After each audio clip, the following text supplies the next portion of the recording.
The Central Academy's entrance hall smelled like disinfectant and broken dreams. I'd been standing there for 3 hours, watching human after human walk through those doors with their heads held high and their spines straight. Most of them came back out within 48 hours, looking like they'd been chewed up and spit out by something with too many teeth. My name is Vorik, and I'm what you'd call a cultural observer for the Galactic Council. Fancy title for someone who basically gets paid to watch other species make fools of themselves. And humans. Oh, they were my favorite kind of fool. You here for the spectacle too? A Thraxian administrator slithered up next to me, their scales clicking against the polished floor. Always, I said, adjusting my recording device. How many attempts this cycle? 47. They made a sound that might have been laughter. 47 humans walked in thinking they were special. You know how many graduated? I knew the answer. Everyone knew the answer. 0, I said. 0, they confirmed, sounding absolutely delighted about it. The thing about the Central Academy was simple. It wasn't just hard. It wasn't just brutal. It was specifically designed to be impossible for humans. See, when humanity first joined the Galactic Council, they'd gotten a little cocky, winning a few border skirmishes, developing faster-than-light travel on their own, generally acting like they owned the place.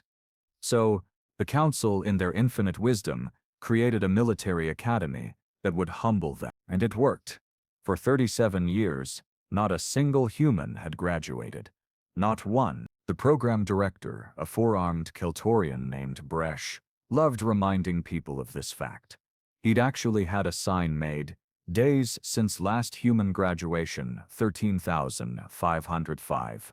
He updated it every morning with what I can only describe as religious dedication. Here comes another one, the Thraxian whispered. I turned my attention to the entrance. She was small. That was my first thought, maybe 5.5 feet tall, which was tiny by galactic standards.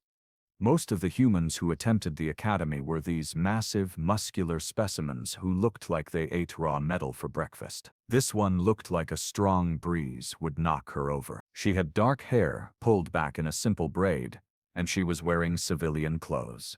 Not even a military uniform, just a worn jacket and pants that had seen better days. Is she lost? I asked. The girl walked up to the registration desk. The Keltorian behind it barely looked up from his datapad. Name, he said, sounding bored. Lira Venn. I recorded the name. Venn. Not one I recognized from any of the prominent human military families. Purpose, enrollment. Now the Keltorian looked up. His 4 eyes blinked in sequence, which in his species meant confusion mixed with amusement. You understand the Academy's reputation? He said the word reputation like it tasted good in his mouth. I do. And you still want to enroll? I'm here, aren't I? Oh, she had attitude. I liked that. Humans with attitude usually made for the best recordings right before they collapsed crying in the barracks. The Keltorian processed her paperwork with the kind of efficiency that suggested he'd done this thousands of times and expected to do it thousands more. Within minutes, Lira Venn was officially a cadet at the academy that had broken every human who'd ever attempted it. Welcome to Central Academy, the Keltorian said with a smile that showed too many teeth. Your orientation begins in 1 hour. I recommend you use that time to prepare yourself. Lira nodded once and walked toward the dormitory wing. I followed her, of course. That was my job. The orientation hall was packed. 200 cadets from 70 different species, all sitting in neat rows, all looking at the stage where Director Bresh was about to make his traditional welcome speech. Also known as the "let me tell you exactly how much you're going to suffer" speech. Lira sat in the back row. Smart. Humans who sat in the front usually got made into examples. Bresh walked onto the stage, his 4 arms spread wide in what was supposed to be a welcoming gesture, but mostly looked threatening. Welcome, cadets. His voice boomed through the speakers. You are the best of the best from your respective worlds. The top 1% of the top 1%. You have trained your entire lives for this moment. Pause for effect.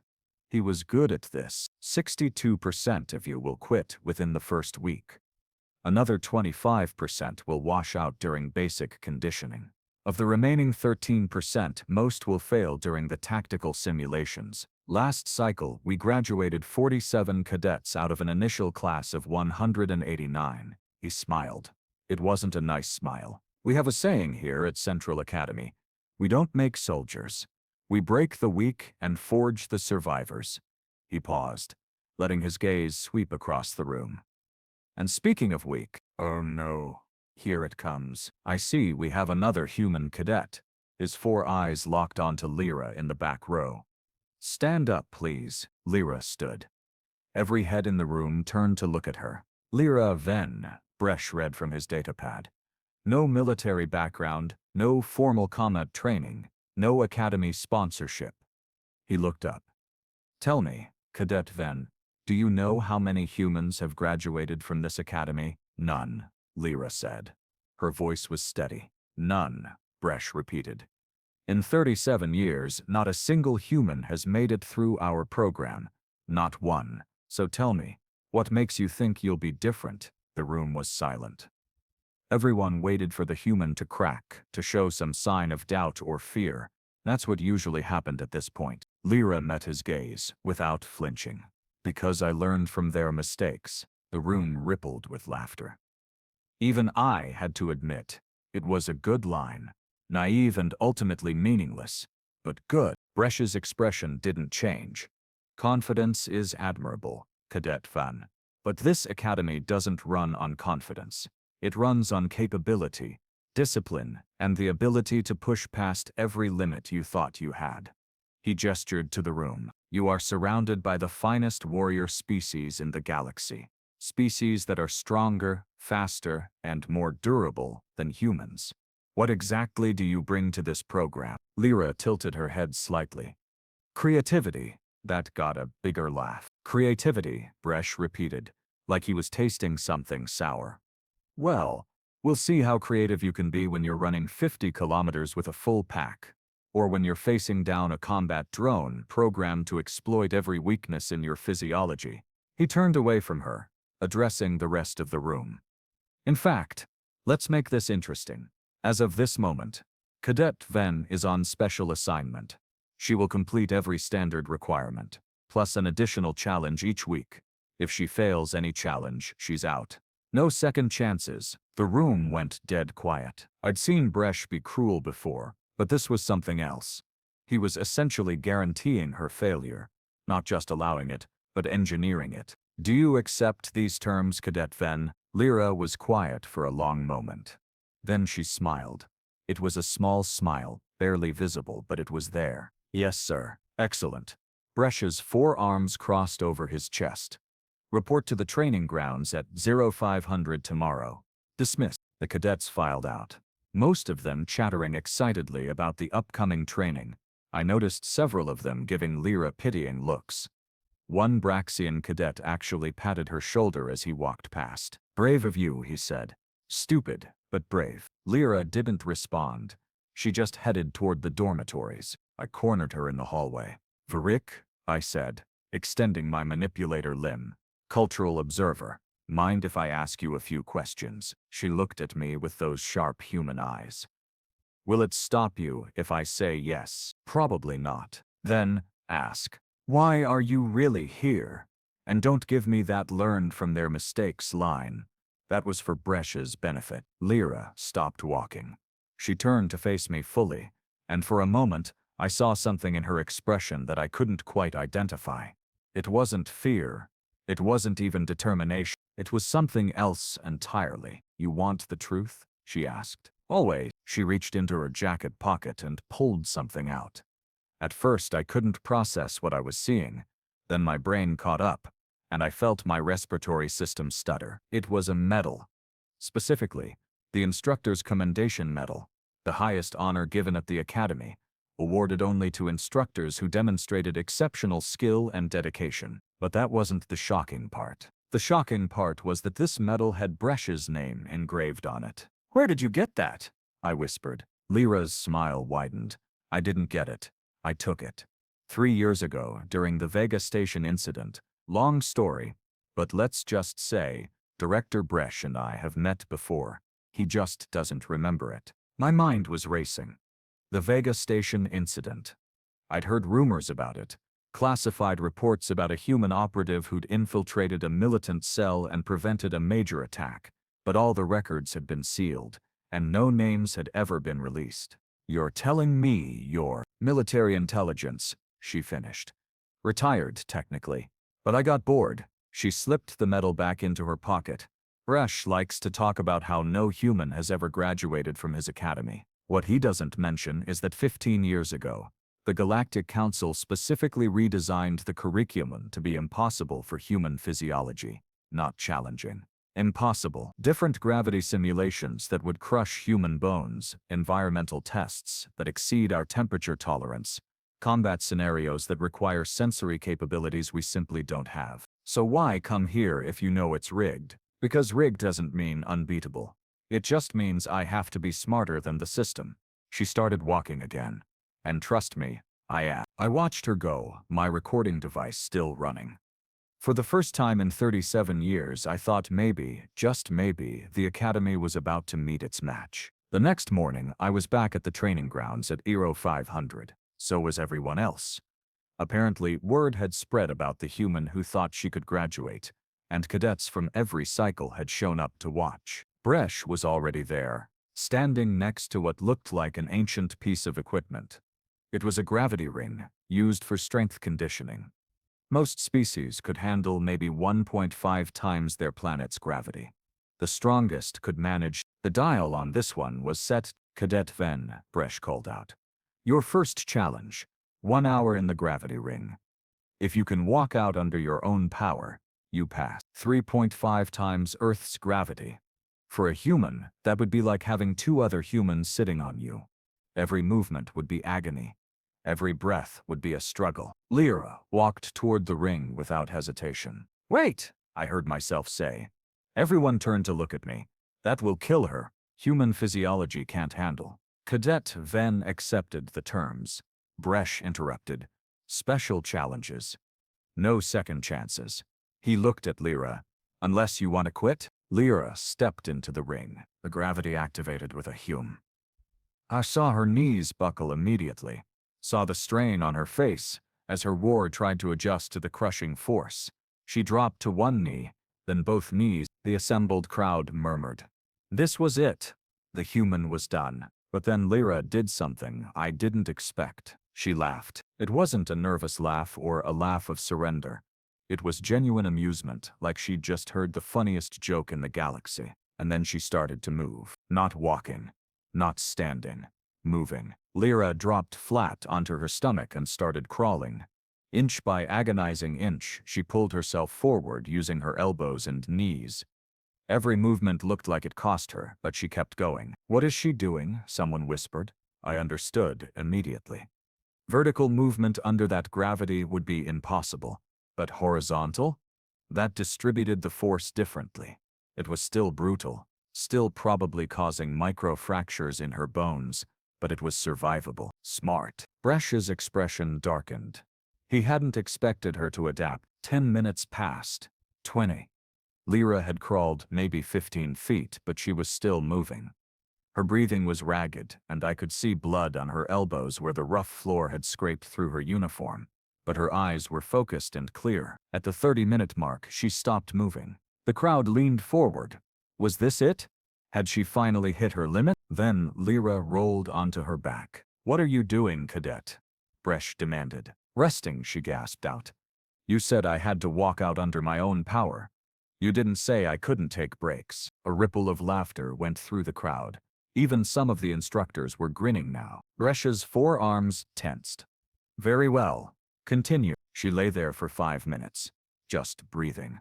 Then, with a groan that sounded like it came from somewhere deep in her core, she rolled back onto her stomach and continued crawling. 45 minutes. 50. 55. At 58 minutes, Lira reached the edge of the ring. The gravity field didn't extend beyond the marked circle. Once she crossed that line, she'd be free. But Bresh had said she had to walk out under her own power. Everyone watched as Lira planted her hands flat on the ground. Her arms were shaking so badly I thought they might snap. Slowly, Impossibly, she pushed herself up onto her knees. Then, with a sound that was half scream and half laugh, her legs wobbled. Her entire body was trembling. But she was standing. She took one step forward, then another. Then she crossed the line. The gravity released her all at once, and she collapsed onto normal ground, gasping and laughing and possibly crying, though with humans it was sometimes hard to tell. The crowd erupted in cheers. Even the cadets who'd been betting against her were applauding. I saw several instructors exchanging shocked glances. Bresh stood completely still, his forearms hanging at his sides. Lira rolled onto her back and looked up at him. "When's the next challenge, sir?" That broke whatever spell had fallen over the training ground. Bresh turned and walked away without another word. I approached Lira as the medical team swarmed her, checking for injuries. "That was insane," I said. "That was physics," she replied, wincing as a medic scanned her legs. "Gravity affects mass equally, but orientation changes how that force is applied. Basic stuff. Your bones will heal. Humans are good at that." She was right about that. One of humanity's weird evolutionary advantages was their ridiculous healing factor. Broken bones, torn muscles, even damaged organs could regenerate given enough time. It made them surprisingly durable for such a fragile-looking species. Over the next 3 weeks, I watched Lira tackle every challenge Bresh threw at her. And there were many. Week 2, the thermal chamber. Most species could handle temperature fluctuations of about 40 degrees. The test was designed to cycle between -20 and +60 Celsius every 5 minutes. Lira stripped down to minimal clothing for heat cycles and wrapped herself in thermal blankets for cold cycles. She also spent the entire 6 hours doing jumping jacks and push-ups, generating body heat during the cold phases, and exhausting herself into stillness during the hot phases. She passed. Week 3. The sensory deprivation tank. Complete darkness, no sound, suspended in neutral temperature liquid. Most cadets lasted maybe 4 hours before the hallucinations started. The test was for 12 hours, Lira sang. For 12 straight hours, she sang every song she knew, then made up new ones. She sang cadence chants and childhood rhymes, and what sounded like ancient earth opera. When she emerged, hoarse and exhausted, she was still technically coherent. She passed. Week 4. The combat simulation. This was where most remaining human cadets washed out. The simulation pitted you against an AI opponent calibrated to exploit your species' weaknesses. For humans, that meant an enemy that was faster, stronger, and had better reflexes. I watched through the observation window as Lira entered the simulation arena. The AI opponent materialized, a generic humanoid form designed for optimal combat efficiency. The fight lasted exactly 8 seconds. The AI attacked. Lira didn't even try to block or dodge. Instead, she grabbed a handful of sand from the arena floor and threw it directly at the AI's optical sensors. While it was recalibrating, she swept its legs, dropped her full weight on its primary processing unit, and ripped out 3 critical wiring bundles. The simulation ended with a confused buzzer sound. The AI hadn't been destroyed in combat. It had been de-abled through equipment sabotage. Bresh was in the observation room. His face was absolutely purple with rage. "That's not combat," he roared. "You said defeat the opponent," Lira replied through the comm system. "You didn't specify method." The rules were checked. She was technically correct. She passed. By week 6, something strange was happening. Other cadets started following Lira's techniques. A Braxian cadet used her crawling method to pass an endurance test. A Thraxian applied her temperature regulation strategy during a desert survival exercise. Even some of the instructors were taking notes. Bresh was losing his mind. "She's making a mockery of this institution." I heard him shouting at the other instructors during a break. "Every challenge I give her, she finds some loophole, some trick, some underhanded method. She's not breaking any rules," one instructor pointed out. "She's breaking the spirit of the rules." "Is she, though?" Another instructor leaned back in his chair. "Or is she demonstrating exactly the kind of adaptive thinking we're supposed to be teaching here?" Bresh had no answer to that. Week 8 was graduation week. Of the original 200 cadets, 53 remained. Lira was one of them. The final test was called the Gauntlet. 10 kilometers of varied terrain, environmental hazards, combat scenarios, and problem-solving challenges. It was designed to test everything you'd learned during your time at the academy. Most cadets took between 4 and 6 hours to complete it.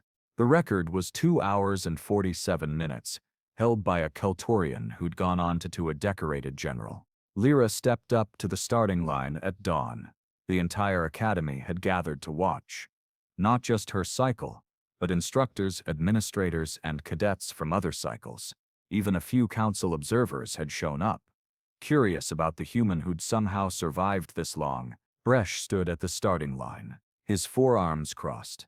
"Last chance to quit, Cadet Venn," he said quietly, so only she and I could hear. "You've proven your point. You've made it farther than any human in history. Nobody will think less of you if you walk away now." Lira looked up at him. "Will you give me back my medal if I do?" His eyes widened. "What?" "The instructor's commendation you lost at Vega Station. The one I've been carrying around for 3 years. She pulled it out of her pocket again, letting it dangle from its ribbon. "I came here to return it personally. Thought you might want it back." Bresh stared at the medal. I saw recognition flash across his face, followed by confusion. Then something that might have been respect. "You held onto that for 3 years just to come here and what? Humiliate me?" "No, sir." Lira tucked the medal back into her pocket. "I came here to prove that humans belong in this academy, that we can adapt, survive, and succeed despite every disadvantage you throw at us." She smiled. "The humiliation is just a bonus." For a long moment, neither of them moved. Then Bresh stepped aside. "The gauntlet awaits, cadet." The starting buzzer sounded. Lira ran. I watched her navigate the obstacle course with the same creative problem-solving she'd applied to every other challenge. Where other cadets climbed walls, she found structural weaknesses and created handholds. Where others fought through combat drones, she reprogrammed them using exposed wiring panels. Where others solved puzzles through brute force calculation, she found patterns and shortcuts. She wasn't the strongest cadet. She wasn't the fastest. But she was absolutely, undeniably the smartest person on that course. At the 2-hour mark, she was ahead of schedule. At 2 hours and 30 minutes, she'd surpassed the record pace. The crowd was going absolutely wild, cheering for every obstacle she cleared. Bresh stood at the finish line, watching the timer count up. 2 hours and 38 minutes, 2 hours and 39 minutes, 2 hours and 40 minutes. Lira emerged from the final environmental chamber, sprinting toward the finish line. Her uniform was torn. She was covered in mud and what looked like synthetic blood from the combat scenarios, and she was limping slightly on her left leg. But she was grinning like she'd just won the lottery. She crossed the finish line at 2 hours, 41 minutes and 17 seconds. The crowd absolutely lost their minds. I'd been recording alien species for 15 years, and I'd never seen anything like it. Cadets from every species were cheering, instructors were applauding, and even the council observers were on their feet. Lira bent over, hands on her knees, gasping for breath. Then she straightened up and walked directly to Bresh. She pulled out his medal and held it out to him. "I believe this belongs to you, sir." Bresh took the medal slowly, turning it over in his hands. The engraving was still there, slightly worn but readable.